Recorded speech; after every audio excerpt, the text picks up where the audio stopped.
Well, hello and good afternoon. We are live at Aunty Nelly's kitchen table and it is time for Sunday service. How are we all? Where are you watching me from? Give me that like, give me that love, give me that share. Ignore that pinned comment that we're going live today at 1 PM with 11th Avenue. We are absolutely not doing that today. However, I will be back live at 8 o'clock tomorrow morning on this page with newness and restocks for 11th Avenue Limited, where we do elevate your style, beauty and of course your confidence, and we ship worldwide. So if you're not sure what I'm talking about, 11th Avenue Limited, you can catch me there every morning at 8 AM. But for now, so ignore the pinned comment. I don't know why it's there and I don't know how to unpin it. But we are live now at my kitchen table at Kitchen and we are ready for Sunday service. Hello in Hawaii. Wow, Christopher. Christopher is watching me from Hawaii. If you are joining, it is 12 noon here on the 3rd of November and it is time for Sunday service. Any advice I do give on today's show is purely for entertainment purposes. If you are suffering or are in a real dilemma, such as anything medical or psychological, please do see a professional.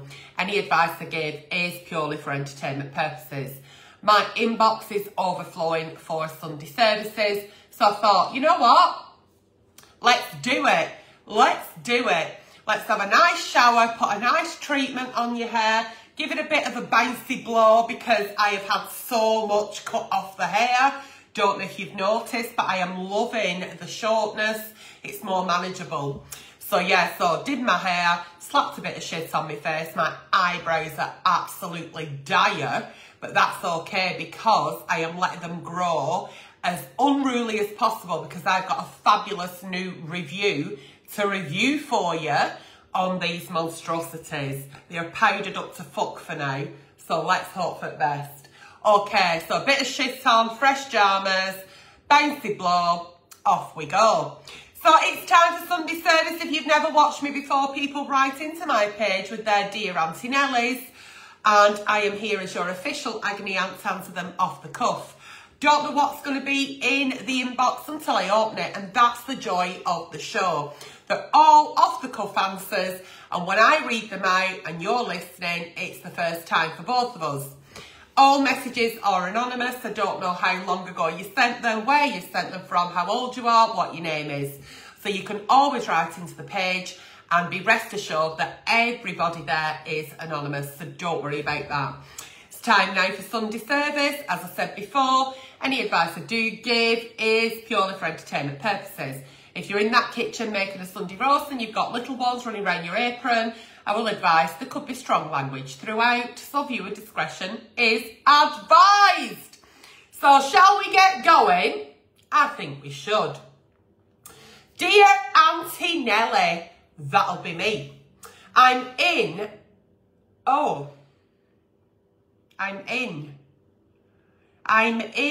my culture. Okay, let's go. I'm in my culture. Right, let's ignore the first line because I don't know why she's typed it like that. Let's start again. Dear Aunty Nelly, right, in my culture, girls aren't usually encouraged to pursue higher education. But I have a dream. I want to be a dermatologist. Oh, that's a bit sexy, isn't it? I love and respect my heritage, and I don't want my family to think I'm rejecting our traditions. How can I show them that by following my dream, it does not mean I'm shunning my culture, but embracing my passion? How do I win their support without falling out? Okay, so I've reworded a little bit of that because she goes on about her heritage, her culture, and how certain people have done certain things and been rejected by them. For, I suppose, what they may assume are delusions of grandeur or doing things that are not applicable. So in the olden days, before we had TV maybe, when life was black and white, I think it was mainly a man's world. There's lots of songs that say it's a man's world. We can all follow our dreams, and if that's to be a dermatologist or to work as a teacher or a nurse or a consultant, there's no reason as to why you can't do that. I'm sorry that in your culture, maybe in your family, maybe it is a culture in your family where they're a little bit old-fashioned. I think the old can learn a lot from the young, and I think the old sometimes need to count to 10, hold the breath and listen to the young. By this girl wanting to be a dermatologist, I think it's about you having that conversation with the elders in your family, those that are your support network, those that are close to you, and explaining to them exactly what you've explained to me. I really want to be a dermatologist. It's my absolute dream. To be able to do that, I would have to do ABC. To be able to do that, it will mean that I will achieve ABC. Sometimes people need to hear it really broken down from A to Z as to what it is you want to do, why you want to do it. Because there may be some myths, some untruths that they're aware of, they think is true. They may not be up to date with the current world. And I think sometimes cultures like that and heritages like that, they don't kind of get down with the kids, let's say. So it's about you being that kid and taking that information to the older people in your culture, community, and just letting them know that you can still achieve your dreams and you can still follow the career that you want. And that doesn't change you as a person, because what they've instilled in you is so precious to you, you respect it, and you will take that with you regardless of what you decide to do in life. So it's not about shunning your culture or your family, or your heritage. It's about you embracing it with their support and them learning new skills from what you're doing. So I think it's just about that clear conversation. And I think if anybody here is of an age, I do not think that the young don't know. So I often hear people saying, well, the young, what do they know? They actually know a lot, and sometimes it would benefit us if we just shut up and listen to them, because we also could learn a lot. Every day is a school day. So if you want to be a dermatologist, Flower, you crack on. You make your dreams come true. It doesn't mean to say that you're shunning anything or anyone. You may have a little bit of a battle on your hands in the sense of where they may be feeling a bit negative. They may try and make you not do that. But sometimes negativity comes from fear. And they may be a little bit scared. So it's about you answering all them questions and taking to them, almost like a PowerPoint of why, and why it's going to be beneficial and how it won't change you. So yeah, never stop learning. Every day is a school day, and I wish you the best of luck in your chosen career. So yeah, have that heartfelt talk with your family, absolutely. It might be even uplifting some people in your family, and it doesn't have to be a barrier, and you can still honour your heritage. So yeah, okay. Dear Nelly, we're not Aunty Nelly in this one, we're just Nelly with an I-E. Everybody knows it's N-E-L-L-Y, but anyway, dear Nelly with an I-E, here we go. I'm feeling torn up inside. I gave my husband 3 beautiful daughters, but deep down I know he wanted an actual son. An actual one, a real one. I adore my daughters, but I can't stop feeling absolutely awful and like a failure that I've let him down. How do I deal with the guilt and embrace of the joy of my family without feeling like inadequate? What? So you're married and you've had 3 beautiful daughters who are a gift and an absolute blessing, but you feel like you've let your husband down because you haven't given him a boy to carry on his name. Am I correct? Is that what you're kind of trying to say?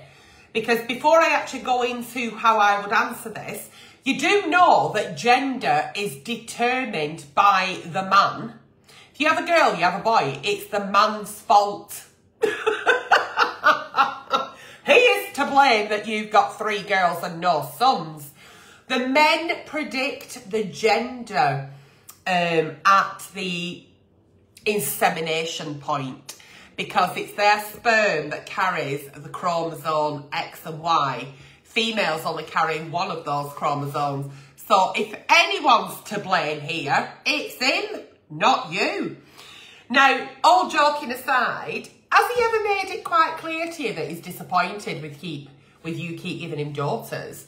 Does he treat them any differently? Because what I would say here is, your worth as a parent isn't measured whether you fulfilled a gender wish, but by the love and the life that you've created, if that makes sense. The weight of this guilt is making you feel really heavy, but the only person that's doing that is you. You're not a failure. You brought 3 beautiful girls into this world. Life is a blessing and not a shortcoming.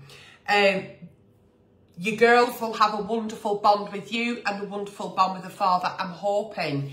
Yeah, your husband may have dreamed of having a son and carrying on his name, absolutely. But I think that's once again very old-fashioned way to think. Deep down inside, if I was completely honest, I thought I was having a boy, I was ready for a boy, I got a little girl. I don't love her any less. Remember, once again, what I've just said to you. You've got to let that go. You're not a failure. Men predict the gender. And number 2, you love your children regardless. Unless your husband is putting that guilt on you, there is no need for you to feel inadequate in any kind of way. And I just congratulate you on having 3 beautiful daughters. I just feel sorry for your husband because he may have 3 very big weddings to pay for. Is that the real reason that men want boys to save money on weddings? And once again, that statement I've just made, purely for entertainment purposes, is quite old-fashioned. It's an old-fashioned view, isn't it? So, hello, Tracy. Afternoon, Nelly. Lovely to see you today. Well, it's lovely to see you too. I'm here for Sunday service. Dear Aunty Nelly. Okay, moving on. I'm trapped in a messy situation. Oh, here we go. Oh, here we go. I'm in love with my boyfriend, but I cannot stop cheating on him with my ex. With my ex, we have a baby. Now you hate me. I don't hate anyone, darling. Hate's a very strong word. I dislike the situation you've got yourself into, but don't hate you, okay? There's a bond between us because of our child, and even though I know it's wrong, yeah, it is wrong, you're conflicted. I'm conflicted because my baby's father keeps pulling me back like this. Pulling you back. How do I stop this cycle and figure out what to really do? Obviously, you're cheating on your current boyfriend, your partner. And you say to me, Aunty Nelly, I'm in love with my boyfriend. Yeah, absolutely not. I'm not going to flower it up. I'm brutally honest. It's very black and white. If you were madly in love with your partner, you wouldn't even be able to imagine being laid next to another person. That would just never happen because you've got everything you want from your partner and they're filling your love cup and therefore you don't need to go elsewhere. Now, I can understand that you still love your ex because you have that bond, you have a child together. I get it, completely get it. I am not in love with my ex-husband. We have a 29-year-old daughter together. However, I will always love him and I see him more as a family member than I ever did as an actual husband, partner, ex, whatever. Because we have got a daughter together and I do love him and I want the best for him because if he's happy, my daughter's happy. I don't think you're anywhere near that because there's so much unfinished business in here and in here. He's got you absolutely digmatised. What I mean by that is he keeps pulling you back. He's only pulling you back because you're allowing him to. You are allowing him to use you. The reason I say that is because he's not willing to be an active parent in your child's life. You're co-parenting.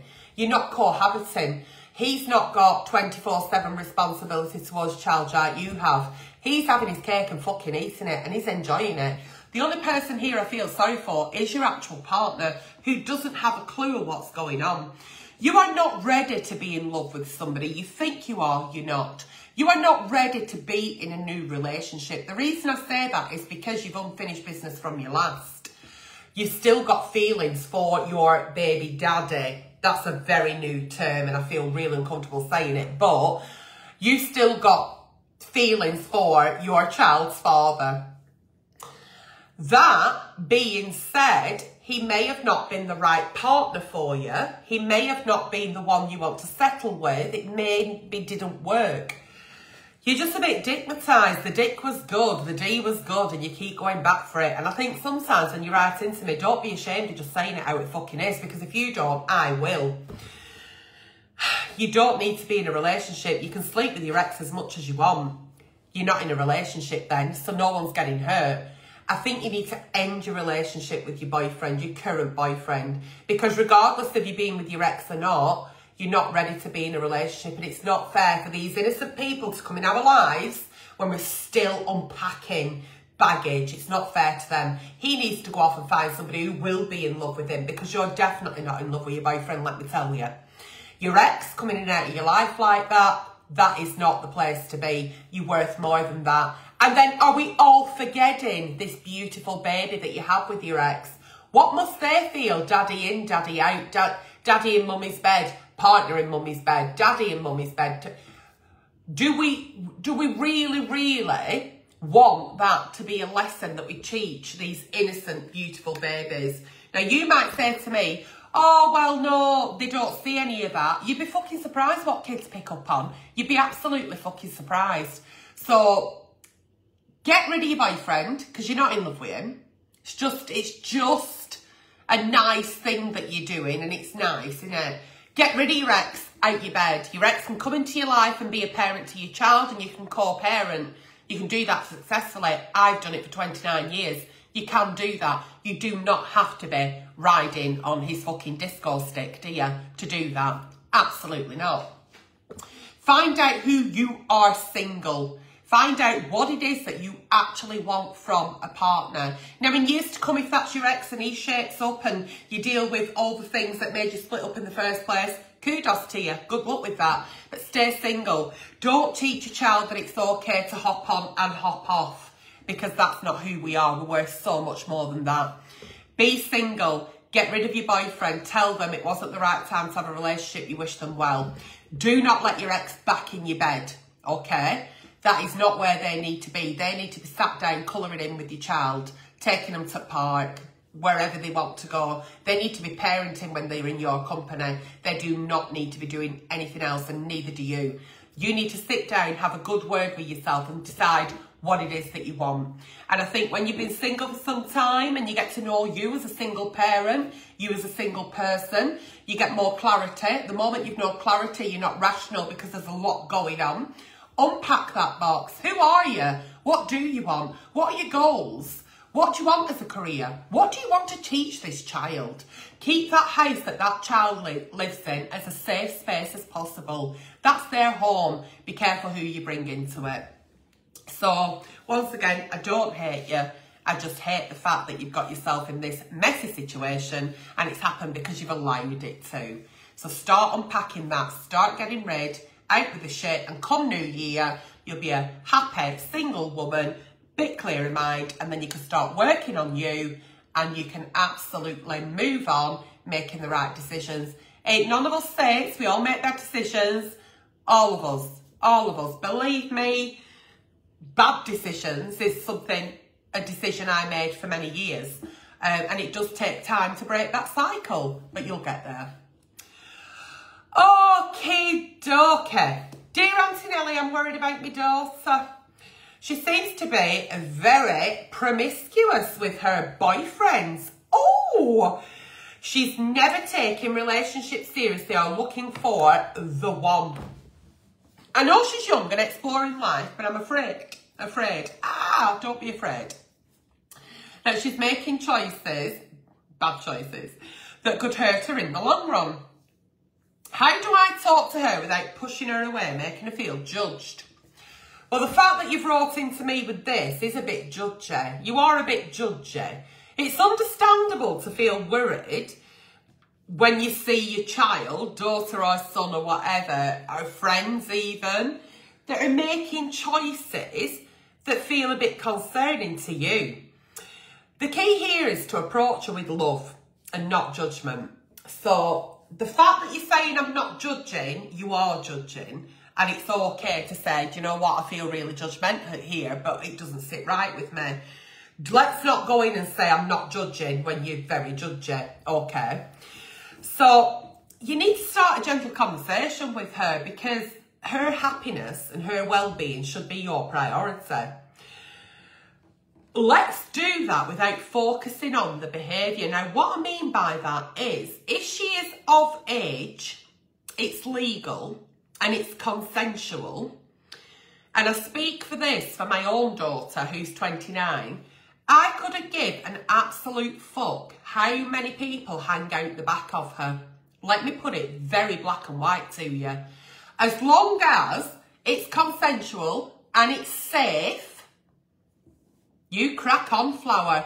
If she wants to sleep with 3 people, or 333 or 3,033, I absolutely don't give a fuck. That does not stop my love for my daughter. That does not predict my daughter's character. She may really want to just shag everybody she fucking meets, you know, and that's fine. If that's how she gets her kicks, crack on. That doesn't make her a bad person. Now, you're probably a little bit old-fashioned and thinking nobody's going to want to marry her because she'll look like spoiled goods.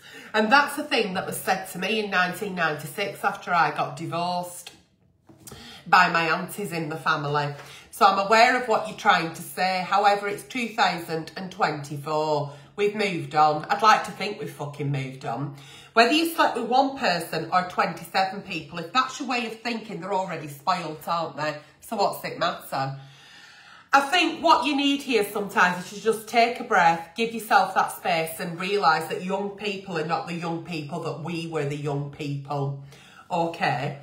Guiding your children into being happy, fulfilling the dreams, supporting them in the dreams and the goals is what we should be doing as parents. What they choose to do in the private life, in their quiet time, in their time away from us, is up to them. You've just got to bring your kids up to know that the difference between a toxic relationship and a healthy relationship. But that doesn't mean to say that everybody they have a relationship with, they want to marry.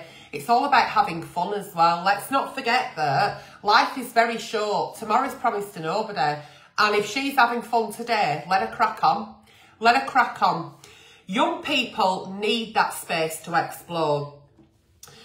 And while they're doing that, they need to also know that as a parent, they've got your unwavering support. Now, I don't want my child to be a massive slag. Of course I don't. You don't want that. That's not a dream and a goal and a wish as a parent. Of course it's not. I don't even like the word slag, even though I've just used it.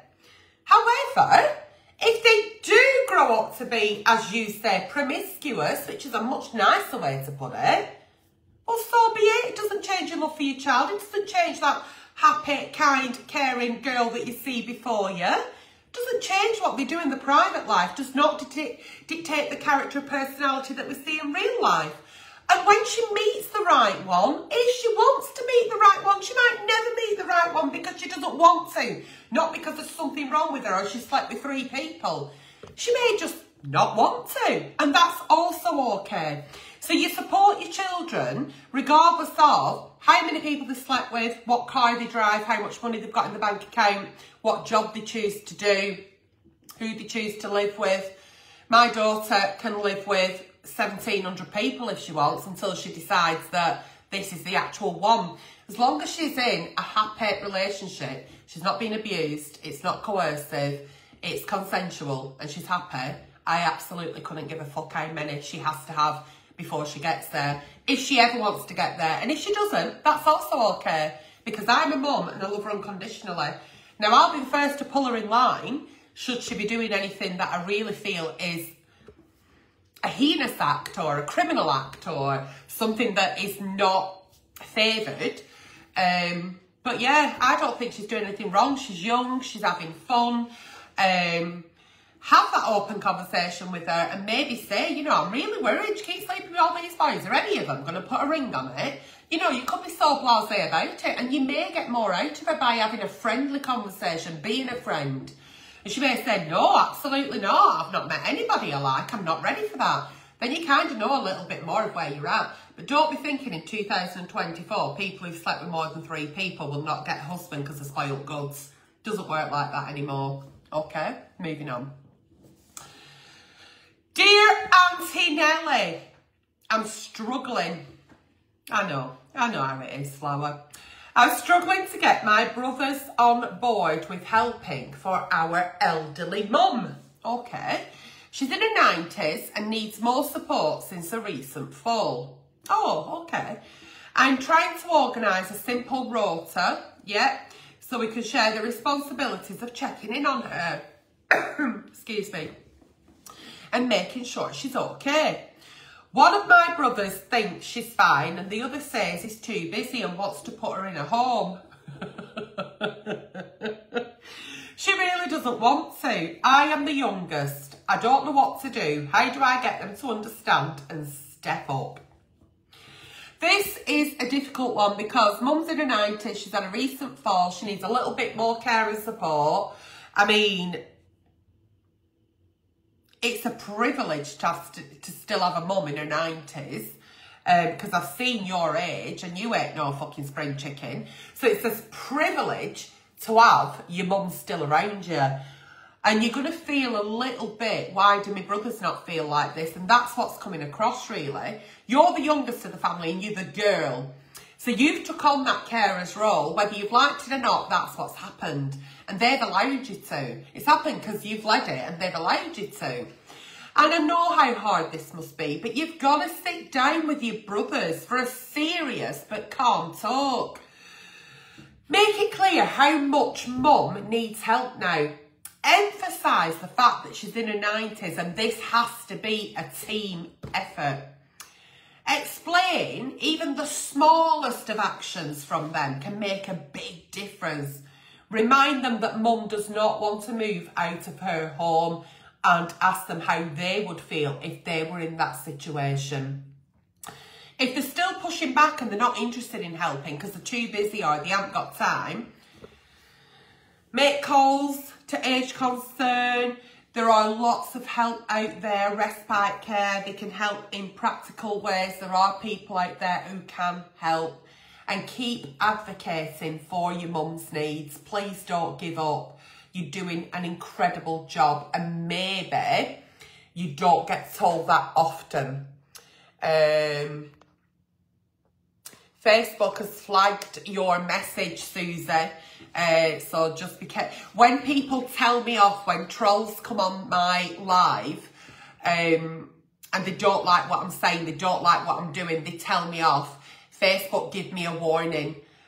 So they've now given me a warning because you've told me not to swear. So if you really don't like what I'm doing, that's absolutely fine. If you're doing it in jest, just be careful because they will remove my live and they'll ban me.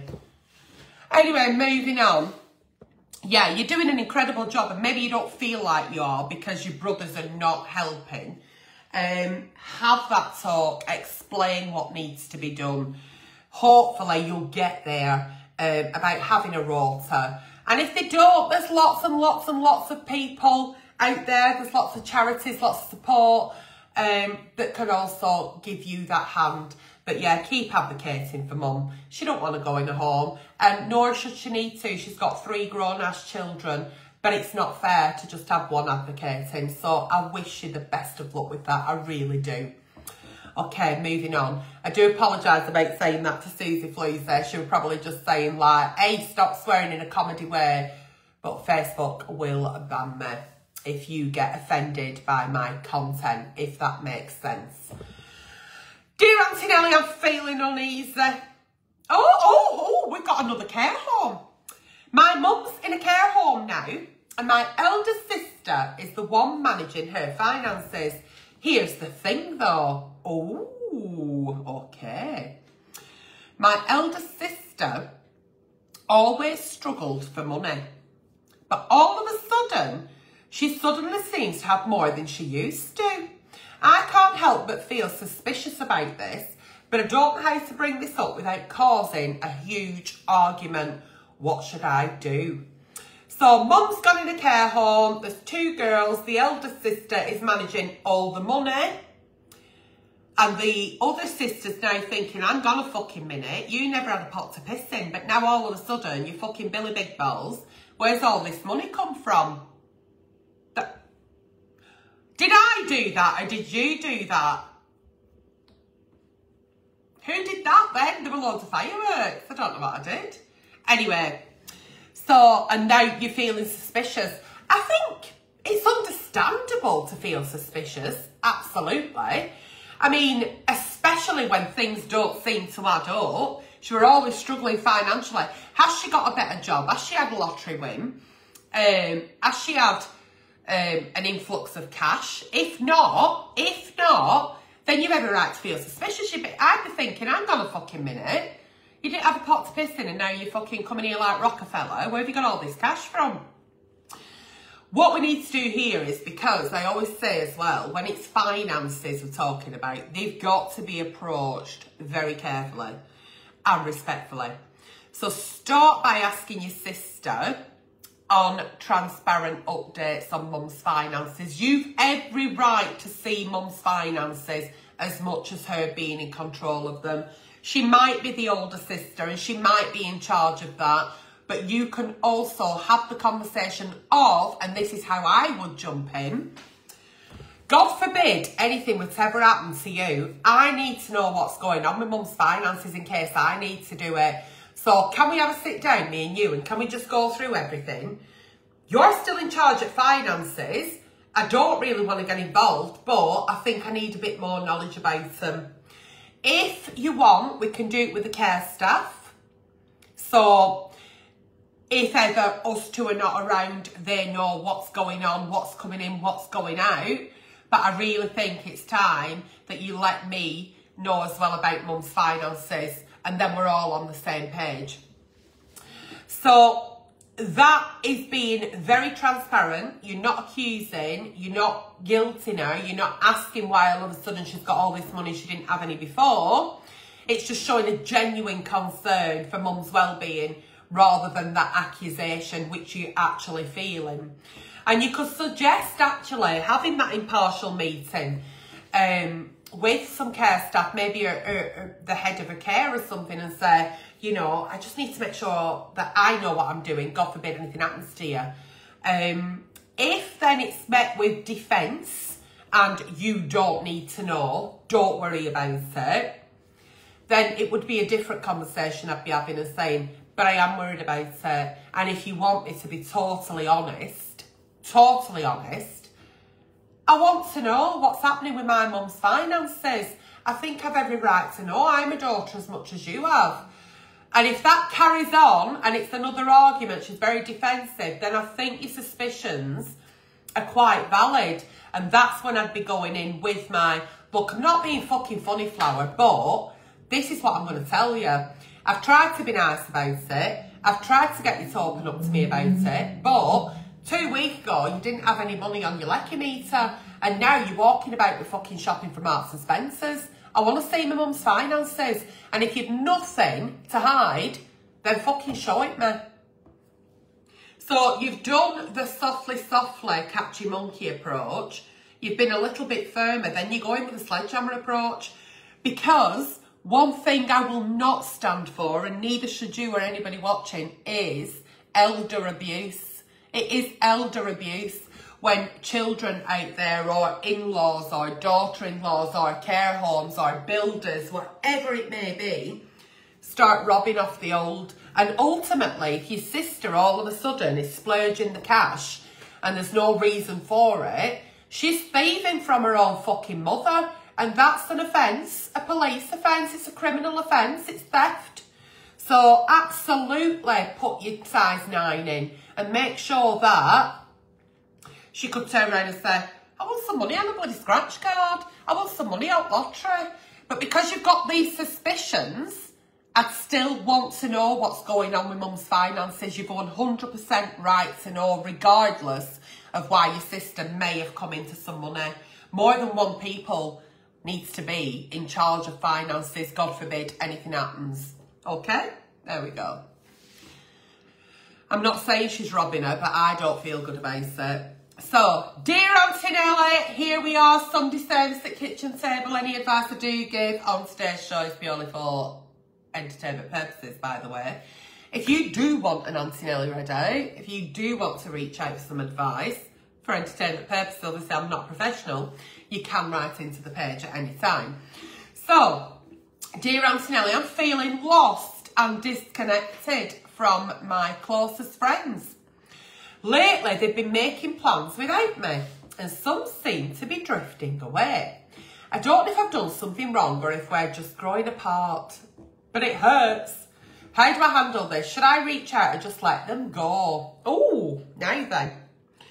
Friendships can be really tough, can't they? They're a relationship, and I think relationships are extremely hard, and you have got to work at them. Hence why I'm single. I can't be arsed with that shit. I'm not interested. It's effort. And I'd rather put that effort elsewhere. I can't be interested. And friendships is a relationship. So you've also got to work at them. Now, friendships, as I said, can be tough. And when you feel left out, it's no wonder that you're going to sit there thinking, have I done something wrong? Have I said something? But sometimes friendships just go through phases. Life changes sometimes in their life, your life, circumstances, and that can change the phase of the friendship, if that's the right word. You could have been going out every Friday, but no longer they can go out on a Friday because they now work on a Friday. So life will predict different phases of a friendship. Rather than just letting it go, I would try and reach out in some kind of low-key way, absolutely. You know, reach out, tell them you miss them, you'd love to see them soon, how can we spend some time together soon, ask them if everything's okay, what have you been up to, you know, without kind of placing the blame of like, I feel like, you know, you've been doing things without me lately, and I'm feeling like, you know, just go in and say, how are you doing? How's things? It'd be lovely to catch up soon. Will you let me know when you're free? I'd love to meet up with you soon. If the response is, great, brilliant, let's meet Sunday, let's get coffee, brilliant. If not, once again, remember that relationships go through ebbs and flows. It's just what happens.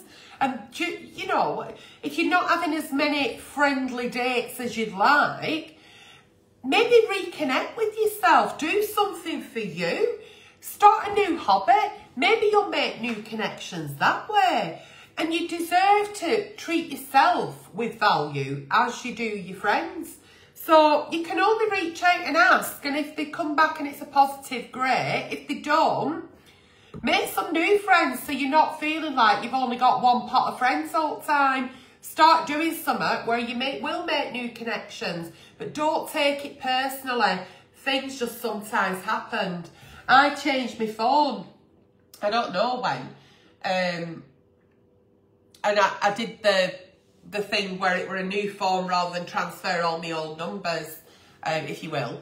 And then I met someone in Tesco's, other supermarkets are available, a couple of months ago. And she was like, I've been trying to text you, Nelly, what's going on? I was like, oh, I've changed my number. She was absolutely fine about it. But then I remember walking away thinking, God, I didn't even think of fucking saving her number. We've got different friendships with different people, and they are different waves of friendship. Sometimes you're together all the time, then one gets a boyfriend or one gets a different job, one has a baby, one moves away, one's not feeling themselves as much. So don't take it personally, but make sure that you've not always got just one pot of friends. But don't forget, you are your best friend. So enjoy you, enjoy your time with you, and value yourself as much as you'd value their company. Valet. We're valuing you now, taking your car spot. Right, moving on.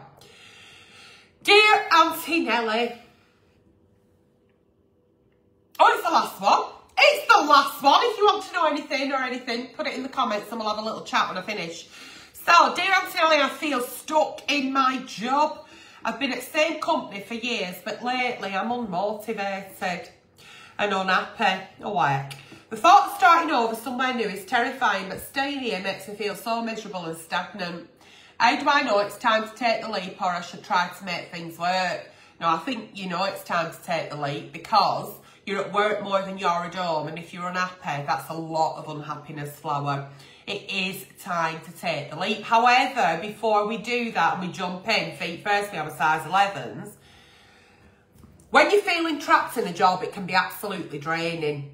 But it's all about your well-being here, okay? So start by considering, before you jump in, feet first, what is it that makes you tick? What is it that makes you happy? Consider that. Is it the work itself? Have a list, happiness, unhappiness. Is it the work itself? Is it the environment? What do you actually need to change about this job to stop making it you feel unhappy? If there's ways to improve things where you already are, like taking on new projects, talking to your boss, moving desks, having a little bit more of a work-life balance, then I think that is something that could be worked on. However, if it's none of that, then you're still miserable. If I could magically do that with my fairy wand and you'd still be unhappy, then it's time to explore new opportunities. And I have a little bit of a gut feeling thinking it's time to explore new opportunities. You're always going to get a job a lot easier while you're in a job, so don't jack your job. Stay where you are for now, but explore those new opportunities. Do that list of what you like, what you don't like, what it is that's going to make you happy, what you're going to thrive in. Change can be scary. I hate change. It terrifies me. But it can be also very invigorating and exciting and something to look forward to. So trust yourself in this process of what you want, how you want it, how you're going to get it. And remember that your happiness and growth are always worth taking the risk for. So no matter what it is that you do in life, however you're doing it, your well-being should always be 100% priority, and everything else should come after it. Because a happy you, a happy body, a happy mind means that you're exactly where you want to be. Don't let anybody else take that away from you. Don't let any fun sponges, don't let anybody come in and make you feel anything other than how you feel naturally in a state of happiness and well-being. Don't let anybody drain that from you. So have a think about what makes you happy, what you'd like to do. If all that was in your current job, would that work? If it wouldn't, then it's time to take the leap. But don't jack your job, because it's easier finding a job while you're in a job. Well, I hope you've enjoyed today's Sunday service. I've enjoyed it very much. Any advice I did give on today's show is purely for entertainment purposes. Now, I did find some nighttime Nellies while I was going through my inboxes to retrieve them. So hopefully, fingers crossed, with enough for Wednesday night. We'll see how it goes. Play it by ear. Anybody want to have a little chat with me now? You can. We've got time. Does anybody want to pop on camera with their Aunty Nelly? I'm giving you a couple of minutes to decide, or are you done with me? Because if that's the case, I'm going to cook today a lovely roast dinner. It feels like a roast dinner kind of day. So today, a roast dinner. I've prepped my veg. It's in fridge. So yeah, we're on with a roast dinner today. And I'm going to watch the last couple of episodes of Beauty Queen of Jerusalem. I've absolutely loved it. This is not the first time that I've watched it. I am on my 4th sitting of season 1 and season 2. It's absolutely brilliant. So yeah, I think I've gone on about it a lot, especially on 11th Avenue, where I go live daily there and I tell them all about it. But yeah, so I'm going to watch the last couple of episodes. I'm a bit sad about, but there we go. And I've Googled a few times when they're making a new season, and there's nothing in the pipeline. So yeah, it's a nice Sunday roast today. So I hope you've enjoyed my Sunday service. Nobody's speaking to me now. I can't see any comments. Nobody wants to pop on camera. Nobody wants to air the grievances. You're more than welcome for joining me on today's Sunday service. Thank you for allowing me to come and do that with you. Like I said, any advice I did give was purely for entertainment purposes. But I've enjoyed coming live to you. Now, if you know me, you watch me, I will be live with you tomorrow morning at 8 AM on this page with my newness and restocks on 11th Avenue Limited. So somebody has just said, can I pop on camera with you and ask you a question? You can, but you have to request it. How do you request it? I've got to request approve. Okay, so let's see if this young lady will come on camera with Aunty Nelly and ask her something live. Because I got asked the other week if I did this, and I thought, not really, but give it a go. But I used to do it in COVID. So let's see if this young lady does join. She's declined. That's absolutely fine. But if you did want to join, you'd have to request it. I accept you, and then you pop up, and it's a split screen. We have a little chat. But that's okay. It didn't work that time. The lady might have got cold feet at the end of that. So if you've got any Sunday services, any night time in LA, any review requests, then please pop them in the inbox. If there's anything that you want to know about 11th Avenue Limited, you can also ask me anything there. We do ship worldwide and we elevate your style, beauty, and of course your confidence. Didn't know how to do it. Well, you've done it now, darling, and I've accepted you. I'm trying to add you, Leanne, but it's not adding you. It's waiting for you to accept by approval. So maybe someone will pop on, maybe they won't. Can I come for dinner? Well, yes, of course. I'd love to be that kind of person that has an open house. You know, on a Sunday where anybody could come. My house is not big enough for that, but I'm sure I could make room. In the olden days, when Grandma and Grandad was still alive, a big Italian family, 2 up, 2 down, you'd be having your Sunday roast at top of stairs, in bathroom, in bedrooms. It didn't matter because we were all together. So, yeah, maybe that's something I'll start doing. Who knows? I'm looking forward to my daughter moving back to the Rossendale Valley. The past guest declined the live invitation. So, yeah. I think you're that. Yeah, I am that. Anybody could come here and I'd open my doors to them, and what I've got, they can have. Because I've always been, you know, why I always say that the rich people are rich. You know why rich are rich? Then the money's got money, because they keep hold of it. And then that are not rich, like us, the working class, we have no money because we know what it's like to have nothing. So that little bit we have, we share, don't we? We know what it's like to have nothing. So I think one thing I've learned, especially now I've got to 50, is why the rich are rich. The rich are rich because they don't fucking part with it. They don't spend a fucking penny. But when you've nothing, you know what it's like. So you'll give them your last penny. And I think there's a lot more kindness. And I'm not talking about all the rich. There's probably a lot of rich that do a lot of good. But I think there's a lot more kindness and caring and giving in the poorer communities, like on this council estate I live in ourselves as characters of the working class. However, that is just my opinion, but I doubt very much there's ladies watching this who have, well, I don't know, I'm being a bit judgy. There. Maybe there is some very rich. But that's one of my things I would say. Rich are rich because they don't fucking part with it. And them that are poor know what it's like to have nights, so they'll give you a last penny. Thank you for joining me on today's Sunday service. It's been an absolute pleasure. I'm going to go off now, take this shit off my face, put my hair up in a bun and start prepping for my Sunday roast. Whatever it is that you do with your day, please enjoy. And if you can join me at 8 o'clock tomorrow morning at my business, my little small business, then that would be also great. And I'll be live there from 8 AM UK time. Whatever you do with your day, stay safe and thank you for joining. Bye.